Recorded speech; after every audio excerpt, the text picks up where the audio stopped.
चल बहुत आए तेरे जैसे। मेरे जैसे बहुत आए होंगे लेकिन मैं पहली बार आया हूँ। সো গাইস, এখন আমি করব নতুন রিলিজ হওয়া বলিউড মুভি বেবি জন রিভিউ। এই সিনেমাটা 2016 সালে আসা তামিল ফিল্ম থেরির অফিসিয়াল হিন্দি রিমেক এবং এই সিনেমাটার কো প্রডিউসার হিসেবে অ্যাটলি কুমার নিজে আছে। সিনেমাটা তারই অ্যাসিস্ট্যান্ট ডাইরেক্টর কালেশ ডাইরেক্ট করেছে। মেল লিডে বরুণ ধাবন আছে, ভূমিকা গাব্বি, কৃতি সুরেশ, জ্যাকি শ্রফ, এছাড়াও আরও অনেকে। এই সিনেমা যখন ফার্স্ট টিজার আসে, যেটার নাম দেওয়া হয়েছিল টেস্টার কাট, সেটা দেখে খুবই ইমপ্রেসিভ লাগছিল। সেখানে যেরকম শর্ট, সেখানে অ্যাকশন ডিজাইন থেকে শুরু করে বরুণ ধাবনের লুক, সব ডিপার্টমেন্টে খুবই ভালো লাগছিল। বিজিএম এর কাজও খুবই ভালো লাগছিল। ট্রেলারটা যখন আসে তখন এক্সপেকটেশন একটু কমে যায়। অরিজিনাল যে সিনেমাটা সেটা আমার বারংবারই দেখা, তো সেই কারণে এই রিভিউটা করার সময় একটা কম্পারিজন তো আসবে। তো গল্পটা আমরা সিম্পলি জানি, বরুণের এই ক্যারেক্টারটা কেরালার মতো একটা জায়গায় এসে থাকে, তার মেয়েকে নিয়ে তাকে মানুষ করে এবং তারপরে তাদের ঝামেলা ঘটে। তো সেখান থেকে তার পাস সম্পর্কে জানা যায় এবং সেখানে জানা যায় যে সে একজন পুলিশ অফিসার ছিল। সেটাই এই সিনেমার মেনলি প্লট লাইন। এর আগে টিজার ট্রেলার দেখে যেমন বোঝা যাচ্ছিল যে চেঞ্জেস করা হয়েছে সিনেমার মধ্যে, সেটা কি সত্যি? সত্যি বলতে সিনেমার মধ্যে কিছু তো চেঞ্জেস করা হয়েছে এবং থেরি সিনেমাটার ক্ষেত্রে কিছু সিন ডাইরেক্ট মুখে বলছে, সেইগুলো আমরা অডিয়েন্স হিসেবে জাস্ট শুনছি এবং সেটা আমরা নিজেদের মাথার মধ্যে ইমেজিন করছি। এই সিনেমার ক্ষেত্রে সেটা না করে মেকার্সরা পুরোপুরি দেখিয়ে দিয়েছে ভিজুয়ালি কি হতে চলেছে, কি হয়েছে ঘটনাটা, সেসবগুলোকে দেখানো হয়েছে, যেই কারণে সিনেমাটার লেন্থও অনেকটা বেশি। তো এই সিনেমার যদি কিছু পজিটিভ এবং নেগেটিভ পয়েন্ট নিয়ে কথা বলি, তো ফার্স্ট পজিটিভ পয়েন্ট হলো এই সিনেমাটার বাজেট, ভিজুয়ালি যেরকম প্রেজেন্টেশন, সেসবগুলো দেখবার মতো। এখানে অ্যাকশন সিনগুলো টপ নচ হয়েছে। সেখানে ক্লাইম্যাক্সের ফাইট সিনটা স্পেশালি খুবই ভালোভাবে ডিজাইন করা, সেটা দারুণভাবে কোরিওগ্রাফ করেছে। সেখানে বিজিএম এর কাজও ভালোই লাগে। বরুণ ধাবনকে কিছু ইন্টেন্স সিনে, অ্যাকশন সিকোয়েন্সে ভালো লাগে। রাজপাল যাদবের ক্যারেক্টারটা খুবই ভালো, খুবই ইমপ্রেসিভ ছিল।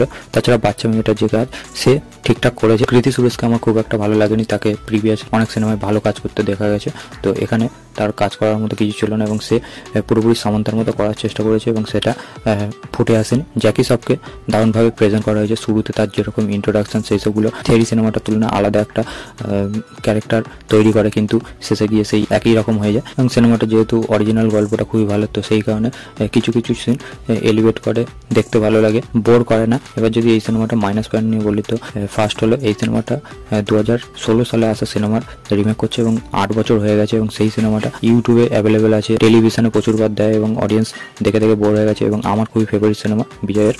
তো এই সিনেমাটা এতটা ফেমাস, সেই কারণে এই সিনেমাটা দেখার সময় সেই এলিমেন্টগুলো সেইভাবে ওয়ার্ক করছে না, যেটা থেরি সিনেমার ক্ষেত্রে হয়। এবং থেরি সিনেমার মধ্যে বিজয়ের পারফরমেন্স, সামান্তার পারফরমেন্স, ওভারঅল ক্যারেক্টারগুলো যেরকমভাবে ডিজাইন করা ছিল, সেই সবগুলো পারফরমেন্সের মাধ্যমে পুরোপুরি ফিল আপ করে দিচ্ছে।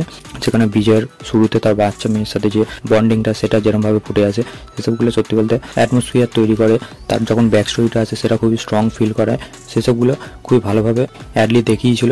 সেই সিনেমার বাজেট খুব বেশি নয়, অ্যাকশন যে খুবই ল্যাভিশ হচ্ছে তেমন নয়, কিন্তু সেখানে জিবি প্রকাশের বিজিএম, সিনগুলোর এলিভেশন, সেসবগুলো আলাদাভাবেই কাজ করে, যেটা এই সিনেমার ক্ষেত্রে হয় না। সিনেমার বাজেট অনেক বেশি, সিনগুলো ল্যাভিশ হচ্ছে কিন্তু অ্যাটাচমেন্টটা তৈরি করতে পারে না। সেকেন্ড হলো বরুণ ধাবন, ইন্টেন্স অ্যাকশন সিনে তো তাকে ভালো লাগছে, কিন্তু তার যে পারফরমেন্স যদি বলি, আমার একদমই ভালো লাগেনি। বিজয়ের লেভেল তো সে ম্যাচ করতে পারেনি, সেটা আলাদা ব্যাপার, কিন্তু সে জাস্ট তার সিনেমা ভেবে যদি দেখো, তার অ্যাক্টিংয়ের মধ্যে সেরকমভাবে ইমপ্রুভ নেই এবং বাচ্চা মেয়েটার সাথে তার কেমিস্ট্রি বা কৃতি সুরেশের সাথে কেমিস্ট্রি তার একদমই ওয়ার্ক করছে না। কৃতি সুরেশ হোক, ভূমিকা গাব্বি, তাদের কাজও আমার খুব একটা ভালো লাগেনি। জ্যাকি শ্রফকে প্রথম দিকে ভালো লাগলেও শেষের দিকে গিয়ে তাকে খুবই স্ট্রেট ফরওয়ার্ড করে দেওয়া হয় এবং তাকে ক্যাজুয়ালভাবে এন্ড করে দেওয়া হয়েছে। এবং স্ক্রিন প্লে ওয়াইজও কিছু চেঞ্জেস করা হয়েছে, যেই কারণে অরিজিনাল সিনেমাটা যে ইম্প্যাক্ট ছাড়তে পারে সেটা এই সিনেমার ক্ষেত্রে হয় না। এবং অরিজিনাল সিনেমাটার মধ্যে শুধু যে এই রেপ কেসের ওপরই মানে জোর দিয়ে পুরো সিনেমাটা ছিল এমনটা নয়, এখানে পুরোপুরি সেই অ্যাঙ্গেলটাকেই আনা হয়েছে এবং কিছু কানেকশন তৈরি করেছে। তো সেই সবগুলো সেইভাবে ইম্প্যাক্ট তৈরি করতে পারে না, যেটা থেরির ক্ষেত্রে হয়। এবং থেরি সিনেমার ক্ষেত্রে প্রথমবার যখন বিজয়কে ফোন করে ধমকি দেয় এবং সে ফিরে যায় আবার সে পুরাতন আবাদারে, একটা বিল্ডিং এর উপর ফাইট হয় এবং সেই জায়গায় যেরকম বিজিএম, একটা হরার টাইপের বিজিএম চলতে থাকে, এখানে যেরকম বিজয়ের এন্ট্রি, সেই সবগুলোকে যেরকমভাবে ক্যাপচার করা, সেটা একটা আলাদাই এলিভেশন দেয়, কিন্তু এই সিনেমার ক্ষেত্রে সেই সিনটাও একদমই ওয়ার্ক করছে না। বরুণকে সে একই রকমই স্টাইল দেওয়ার চেষ্টা করেছে, সেই চুইংগাম চেবানো থেকে শুরু করে সানগ্লাস পরা, সেসবগুলো সত্যি বলতে বিজয়কেই মানায় সেই স্টাইল সোয়াগের সাথে। তাকে দিয়ে নতুন কিছু ট্রাই করতে পারতো, যেটা একদমই ওয়ার্ক করছে না এবং বারবার থেরি সিনেমার কথা মনে করা হচ্ছে। এবং সিনেমার এন্ডে সালমান খানের কেমিও আছে, এটা আমরা সবাই জানি, ট্রেলারের মধ্যে তারা রিভিল করে দিয়েছিল, তো সেটা আলাদাভাবে কিছু অ্যাড করছে না এবং সেই পোস্ট ক্রেডিট সিনটাও দরকার ছিল না জোর করে আনা। এবং সেটা যখন প্রথমে স্ট্যাবলিশ করা হচ্ছে, যে জায়গাটার মধ্যে শ্যুট করা হয়েছে সেটা ল্যাবিশ, সেটা দেখতে ভালো লাগছে, সালমান খানকে অ্যাকশন করতে দেখেও ভালো লাগছে। কিন্তু যেভাবে এন্ড করা হচ্ছে, যেভাবে মানে তাদের দুজন কনভারসেশন হচ্ছে, পুরোপুরি একটা ক্যাজুয়াল ব্যাপার, তার ক্যারেক্টারটা সম্পর্কে খুব একটা কিছু আন্দাজ দিচ্ছে না। অ্যাটলি কুমারের সাথে পরের সিনেমাটা যদি সালমানের হয় তাহলে এটা একটা ইউনিভার্স সেট আপ করতেও পারে। তো সেটা দেখা যাক পরবর্তীতে হয় কিনা। অ্যাজ ইট ইজ যদি এই বেবিজন সিনেমাটা নিয়ে বলি, এবং সিনেমাটা থেকে আমার এক্সপেকটেশনও সেরকম কিছু ছিল না, যেহেতু থেরি সিনেমাটা আমার বারবার দেখা, খুবই অ্যাভারেজ একটা সিনেমা। কেউ যদি অরিজিনাল সিনেমাটা না দেখে থাকেন তাহলে অবশ্যই একবার এই সিনেমাটা ট্রাই করতে পারেন। আর যদি কেউ দেখে থাকেন, আপনার কি ওপিনিয়ন অবশ্যই কমেন্ট করবেন। আমার এই ভিডিওটা ভালো লাগলে লাইক করবেন, শেয়ার করবেন, চ্যানেলে নতুন চ্যানেলটিকে সাবস্ক্রাইব করে দিবেন। Till then, by.